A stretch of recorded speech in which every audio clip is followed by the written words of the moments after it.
Time heals, so they say. I hope it does one day. My name is Veronica and this is my story. Growing up, my sister Clara always wanted everything I have. Clara has always been my parent's favorite child. For me, it was normal seeing I was a bit older than her. But things take a different turn when we grew older and have met the love of my life. Liam. Liam was everything I want in a man. Our friendship blossomed in a fruitful relationship. But it was not long when my sister noticed and started picking interest in him, and with the support of my parents before I knew he was hers. Now let's rewind to the beginning of my affliction. The faded floral wallpaper of her childhood home seemed to mock Veronica, its pattern a cruel reminder of the life she'd lost. She stood, a solitary figure in the back pew, as her sister, Clara, radiant in white, exchanged vows with Liam. Liam, whose hand had once fit perfectly in hers, whose laughter had once filled her world with sunshine.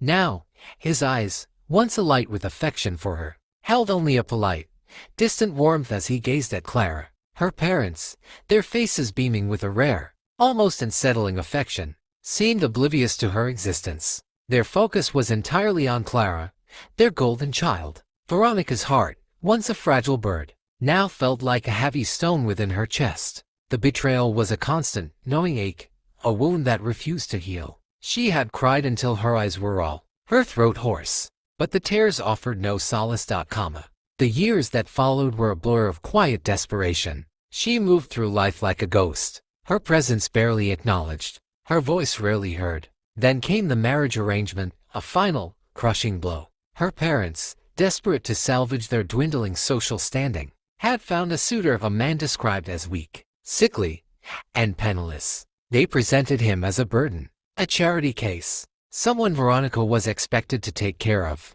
She was given no choice, her protests falling on deaf ears. The wedding day arrived, a bleak, gray affair that mirrored the emptiness within her. She stood at the altar, her gaze fixed on the worn, threadbare carpet, her heart a leaden weight. She hadn't been allowed to meet her groom, her parents insisting it was unnecessary. The ceremony was a somber affair, the priest's words echoing hollowly in the near-empty church. Then, the host's voice boomed through the silence, announcing, "Mr. Demain Johnson." A hush fell over the room, a collective gasp that sent a shiver down Veronica's spine. She raised her head, her eyes widening in disbelief. A man, tall and broad-shouldered, with a presence that commanded attention, walked down the aisle. His smile, warm and genuine, lit up the entire church, chasing away the shadows of her despair. He was devastatingly handsome, with eyes that held a depth of kindness and intelligence. Her breath caught in her throat. This was her groom.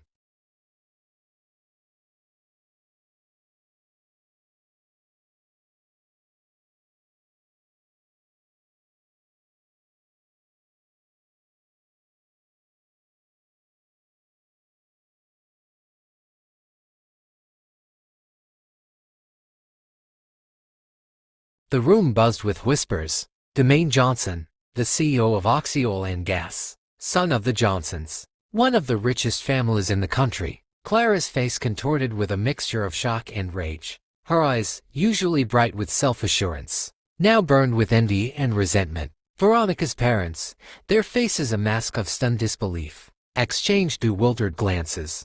The ceremony proceeded, a surreal dream unfolding before Veronica's eyes. Demain's hand, strong and warm, closed around hers, sending a jolt of electricity through her veins. His voice, deep and resonant, echoed with sincerity as he spoke his vows. After the ceremony, the reception was a whirlwind of introductions and congratulations. Demain, with a quiet charm that disarmed everyone, introduced Veronica as his wife. His eyes filled with a tenderness that made her heart flutter. That night, in the opulent suite of Demain's mansion, they talked for hours. They shared stories, laughter, and dreams, their connection deepening with every passing moment. Demain, with an understanding that seemed to transcend time, sensed her vulnerability, her fear. He held her gaze, his eyes filled with a promise of protection and love. "We'll take things slow, Veronica," he said, his voice gentle. "We'll build our relationship on trust and respect." He leaned in,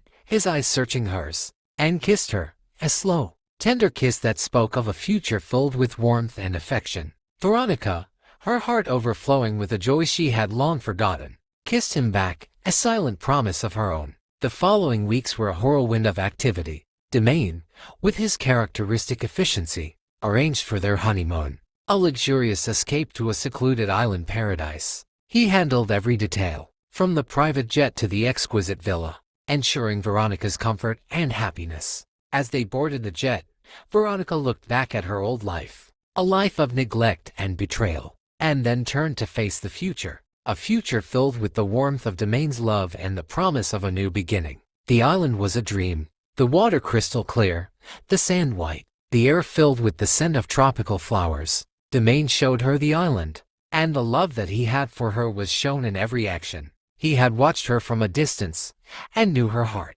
He had seen the way she was treated, and knew that she deserved better. He made sure she knew that he would give her that better. They swam, they walked, they talked, and they laughed. Veronica began to heal, the scars of her past slowly fading under the warmth of Demain's love. She felt safe, she felt cherished, she felt seen. Finally, she felt loved.